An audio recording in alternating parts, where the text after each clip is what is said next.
আমি কিন্তু একটা ইউজড বাইক নেওয়ার জন্য অনেক ঘোরাঘুরি করছি, মার্কেট প্লেসে আমি অনেক বাইক দেখছি এবং গিয়েও দেখে আসছি। ওগুলো হয়তো ওইরকম ভাবে আপনাদের সাথে শেয়ার করা হয় নাই। এরপরে বিভিন্ন শোরুমেও আমি বাইক দেখছি ভিডিওর মাধ্যমে তাদের, এবং বাইকের প্রাইস সম্পর্কে আইডিয়া নিছি। সব দিক বিবেচনা করলে আমি একটা বাইক এখন নিব ডিসিশন নিছি এবং বাইকটা দেখতে যাব। যদি বাইকটা পছন্দ হয়ে যায়, আমার বাজেটের মধ্যে থাকে, তাহলে অবশ্যই আমি বাইকটা নিয়ে নিব।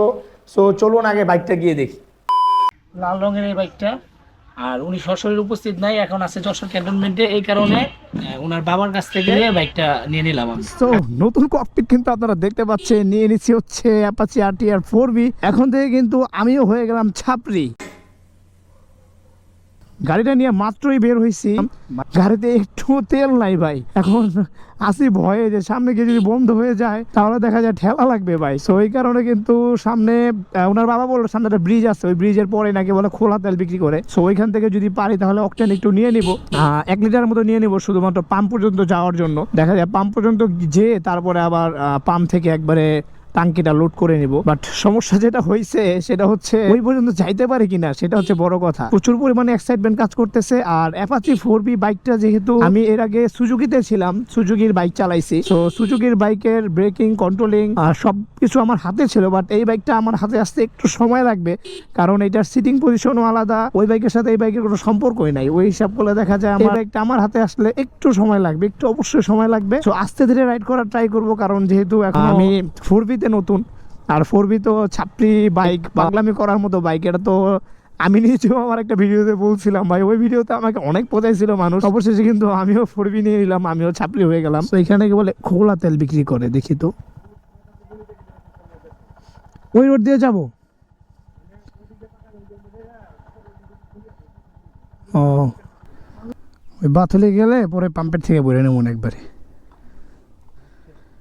একটা জিনিস খুবই খারাপ লাগতেছে, এক্সাইটমেন্ট কাজ করতেছে, বাট একটা জিনিস খুবই খারাপ লাগতেছে, সেটা হচ্ছে বাইকটা নিয়ে বের হওয়ার পরে, মানে নিজে বাইক কিনে হাতে নেওয়ার পরেই হচ্ছে এইরকম ভাঙাচোরা রাস্তা পার করতেছি। এই ব্যাপারটা খুব খারাপ লাগতেছে। এখন একটু রাস্তা ভালো মনে হচ্ছে, দেখি এখন একটু টান দিয়ে।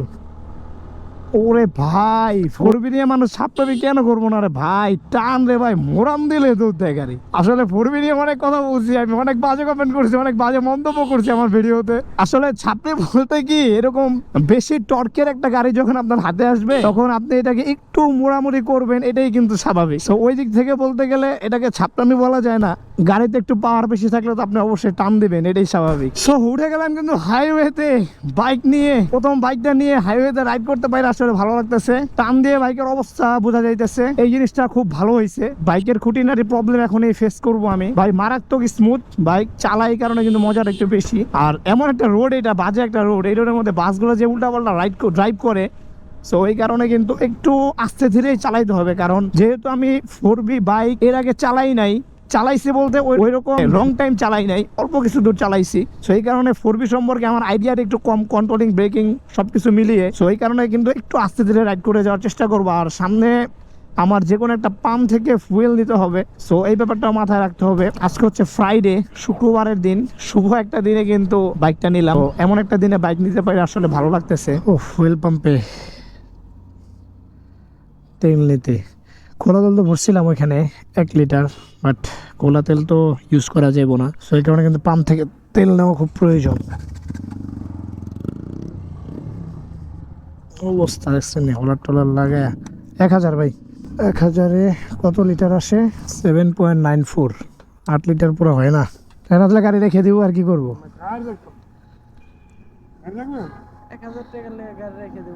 সামনে একটু বাম পাশে দাঁড়াইতে হবে, দাঁড়ায় আর লুকিং গ্লাসটারে ঠিক করতে হবে, অ্যাডজাস্ট করতে হবে। লুকিং গ্লাসটা ডান পাশে, লুকিং গ্লাসটা ঠিক আছে, পারফেক্ট দেখা যায়। বাম পাশে লুকিং গ্লাসটা বেশি ওই পাশে চলে গেছে। সো আরেকটু সামনে যাই, যেহেতু এটা ক্যান্টনমেন্টের গেট, এখানে না দাঁড়ায় আরেকটু সামনে গিয়ে দাঁড়াই, ফাঁকা জায়গায় দাঁড়ায়। টুল বক্স তো অবশ্যই সিটের নিচে আছে, ওইটা বের করে লুকিং গ্লাসটা একটু এই পাশে চাপায় টাইট দিয়ে দিতে হবে। এখানে দাঁড়ায় লুকিং গ্লাসটা একটু অ্যাডজাস্ট করে নিই। দেখি সিটের তলে তো টুল বক্স আছে, টুল বক্স থেকে নিয়ে 4B আবার সিটের তলে টুল বক্স থাকে পেছনে।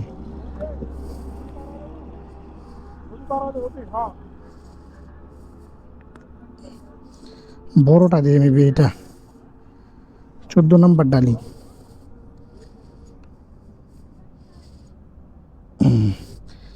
এখন মনে হয় ঠিকঠাক দেখা যেতে পারে। হ্যাঁ এখন ঠিক আছে, পারফেক্ট আছে পুরো। এই জায়গাটা পারফেক্ট আছে, এই জায়গাটা টাইট দিয়ে দিই। ঠিক আছে। গাড়ির সাথে টুলবক্স থাকার উপকারিতা খুব ভালো। সুন্দর মতো এই কাজটা সাইরা নিলাম। প্লাগের কাজও করা যায়, প্লাগও খোলা যাইব, টুকটাক কোনো কাজ থাকলে সেটাও করা যাইব।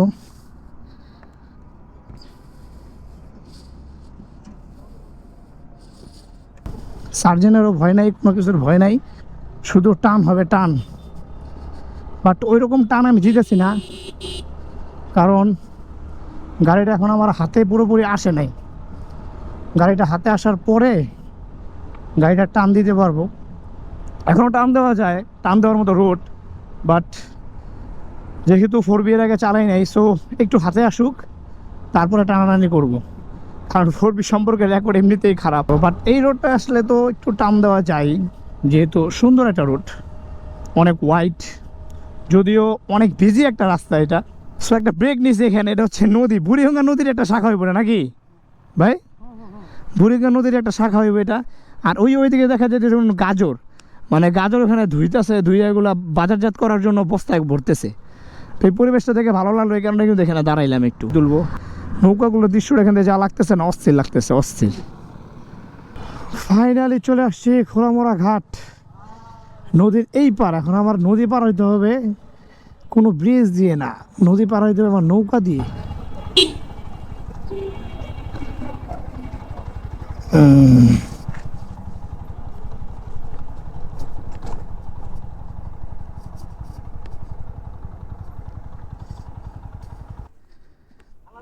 খুব ইজিলি উঠায় ফেলায় নৌকায় গাড়ি ওনারা, আমাদের কিন্তু অনেক কষ্টে উঠাইছে খুব ইজিলি। এখন এখান থেকে পার হয়ে যাব ওই পাশের ঘাটে।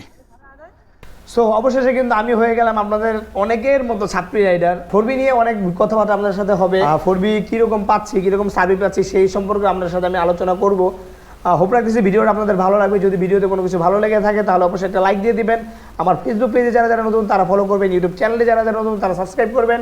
সো দেখা হচ্ছে 4B নিয়ে পরবর্তী কোনো ভিডিওতে, নতুন কোনো টপিক নিয়ে, নতুন কোনো জায়গায়। সে পর্যন্ত সবাই থাকবেন ভালো, সবাই থাকবেন সুস্থ। সবাইকে আসসালামু আলাইকুম।